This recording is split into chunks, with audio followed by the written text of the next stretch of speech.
So we've been having some troubles with our autopilot here, and today we're going to take this off, bring it up on deck, take it apart, and see if we can't clean it out, get it lubricated, and get it working a little bit better. So we got the autopilot up on deck here. All the lines are disattached. We got this rudder part off of it, and now we're going to start taking it apart and see what we find in there.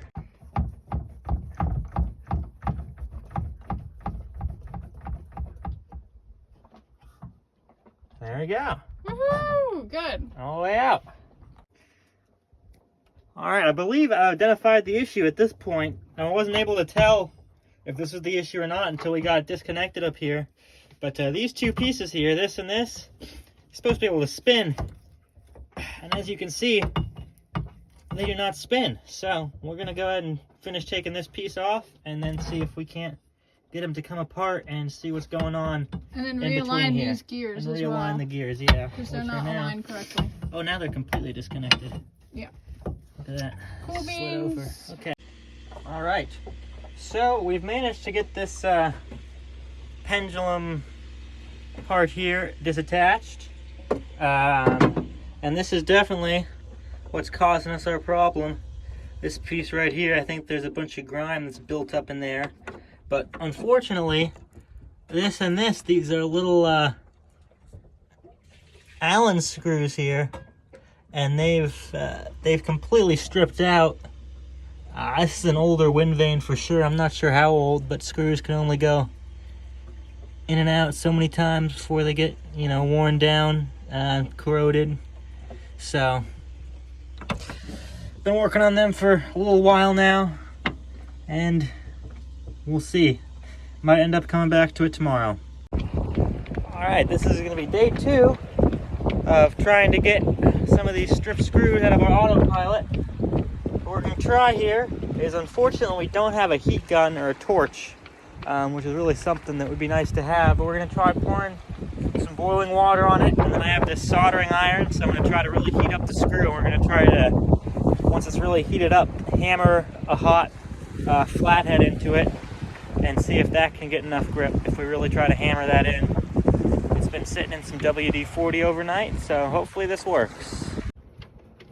Me and Damien have been working on this for a while now, and earlier we realized we couldn't get these screws out here, so we had to think of a way to get this spinning again without taking this apart. So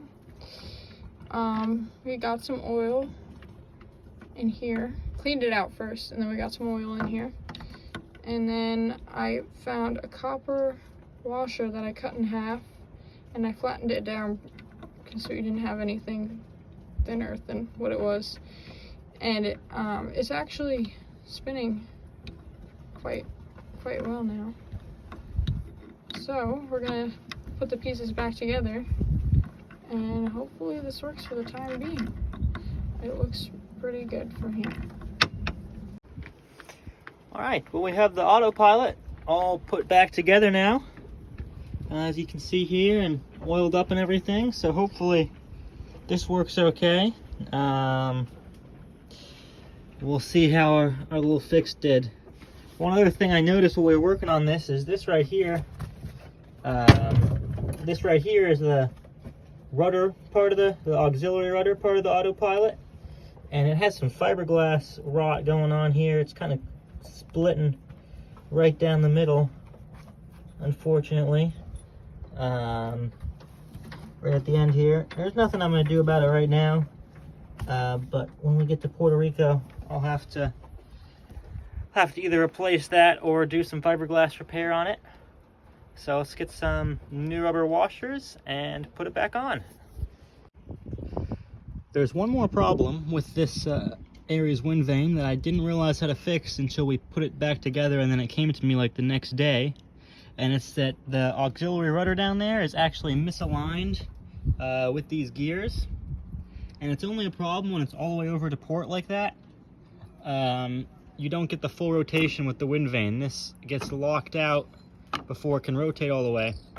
And that's because these gears, the cogs, are misaligned by like the gears are just slightly misaligned, and I noticed this when we were putting it back together. But to line the gears up correctly, it would mean that the rudder wouldn't sit straight when the wind vane would sit straight up. And so I figured the gears had to be misaligned, and then I realized that all you need to do was take this gear here and rotate.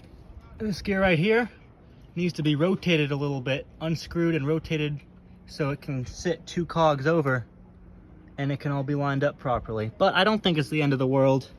It still seems to work pretty much perfectly now. But that's something else to do at some point in the future.